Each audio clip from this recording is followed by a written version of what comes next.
Hello everyone, আজকের ভিডিওটা কোন টপিক নিয়ে চলছে আশা করি আপনি থাম্বনেলটা দেখে জেনে গিয়েছেন। আমার কাছে একটি ভিভো 5G হ্যান্ডসেট রয়েছে। এই হ্যান্ডসেটে আমি কিছু ফিচার্স নিয়ে কথা বলবো। সেটা হচ্ছে আপনার এমার্জেন্সি সোর্সটা কি, যে আপনি রাস্তায় কোথায় গাড়ি নিয়ে বাইক নিয়ে ট্রাভেল করছেন, রাস্তায় কোনো একটা পথ দুর্ঘটনায় যদি আপনি অ্যাক্সিডেন্ট হয়ে যান কিংবা রাস্তাঘাটে যদি আপনি অজ্ঞান হয়ে যান, তো আপনার মোবাইলে হ্যান্ডসেটে তো লক লাগানো থাকে, আপনার বাড়ির সাথে কোনো যোগাযোগ করতে পারা যায় না। তো আপনি এমার্জেন্সি সোর্সটাকে অন করে রেখে আপনি খুব সহজে আপনার বাড়ির তথ্যগুলো পাওয়া যায়। সেটা কি করে করা যায়, এই যে দেখুন এখানে এমার্জেন্সি,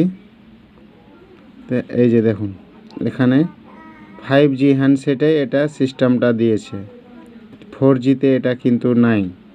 এখানে সোয়াইপ করলে পরে তার বাড়ির পুরো ডিটেলসগুলো চলে আসবে। এখানে দেখুন আমার এইজ 35 ইয়ার্স ওল্ড এরকম দেখাচ্ছে। তারপরে আমার অ্যাড্রেসগুলো ওখানে টাইপ করা আছে, বাকি আরও কিছু ফিচার্স সেখানে অ্যাড করা যাবে। সেটা কি করে যাবে আমি বলে দিই আপনাদেরকে। মোবাইলে সর্বপ্রথমে আমি লকটা খুলে নিচ্ছি, দেখতে থাকুন গাইস শেষ পর্যন্ত, ভিডিওটা খুব ইম্পর্টেন্ট। এখানে আমি সেটিংসে যাব, সেটিংসে গিয়ে আমি সার্চ বক্সে সেফটি এমার্জেন্সি সার্চ দেব। এখানে সেফটি অ্যান্ড এমার্জেন্সি বলে চলে এসেছে, দেখতে পাচ্ছেন। তারপরে এখানে 3 নম্বর লাইনে দেখুন এমার্জেন্সি সোর্স, এখানে আমি ক্লিক করব। ক্লিক করার পরে এটাকে আমি ওপেন করে দেব। ওপেন করার পরে আমি ব্যাক হয়ে যাব। ব্যাক হয়ে গিয়ে এখানে প্রথমে দেখুন মেডিকেল ইনফরমেশন, এখানে আমি মেডিকেল ইনফরমেশন দিয়ে রাখতে পারবো। যেমন প্রথমে আমার নাম আলী ভাই দেখাচ্ছে, তারপরে আমার ডেট অফ বার্থটা কী রয়েছে সেটাও দেখাচ্ছে। তারপরে 3 নম্বর লাইনে দেখুন ব্লাড টাইপ, এখানে আমার কি গ্রুপের ব্লাড আছে সেটাও আমি দিয়ে রাখতে পারবো। আমার এ পজিটিভ ব্লাড টাইপ সেটা আমি দিয়ে দিলাম। তারপরে এখানে আপনি আপনার কোন জিনিস থেকে এনার্জি আছে সেটাও আপনি এখানে সিলেক্ট করতে পারবেন।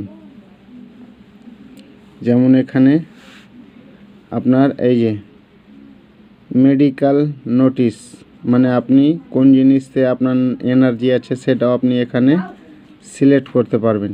এখানে যেমন আমার অ্যাড্রেসের জায়গায় অ্যাড্রেস ফিল করে রেখেছি, আমি চাইলে এখানে নতুন অ্যাড্রেস কোনো জায়গায় যদি বাস করি কিংবা আমার কোনো অফিসের অ্যাড্রেস সেটাও আমি এখানে দিয়ে রাখতে পারবো।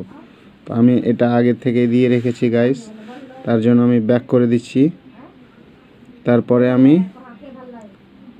দেখুন এখানে এমার্জেন্সি কন্ট্যাক্ট, আমি এমার্জেন্সি কন্ট্যাক্টে গিয়ে আমি এখানে কন্ট্যাক্ট নাম্বারও সিলেক্ট করে রাখতে পারবো, যাতে আমার মোবাইলের লকটা না খুলেই আমার যেগুলো উপরে আমি বাড়ির কোনো ফ্যামিলির সদস্যর নাম্বারও আমি এখানে সেট করে রাখতে পারি, কিংবা কোনো বন্ধু বাড়ির কাছে যারা আছে তারও নাম্বার এখানে অ্যাড করে রাখতে পারি একাধিক। আমার যটা খুশি আমি তটাই অ্যাড করে রাখতে পারবো।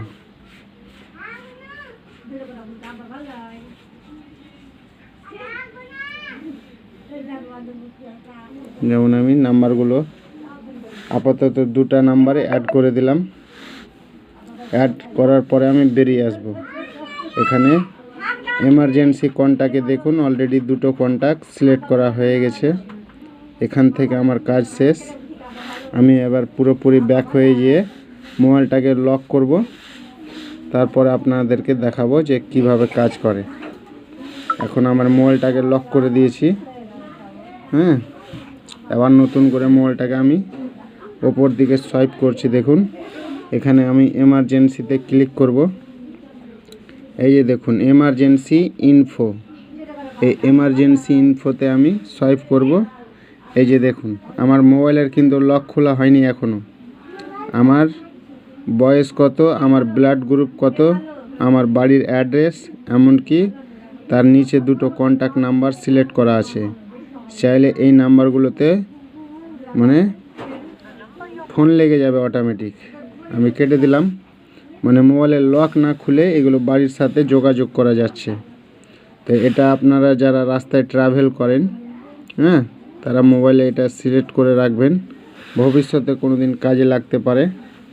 তো সো গাইস, এই ছিল আমার ভিডিওটি ভালো লাগলে একটি লাইক, একটি কমেন্ট, একটি শেয়ার করবেন। আর ভিডিওটি যদি ভালো লেগে থাকে বন্ধুবান্ধবের সাথে শেয়ার করবেন। এই ছিল আমার ভিডিও।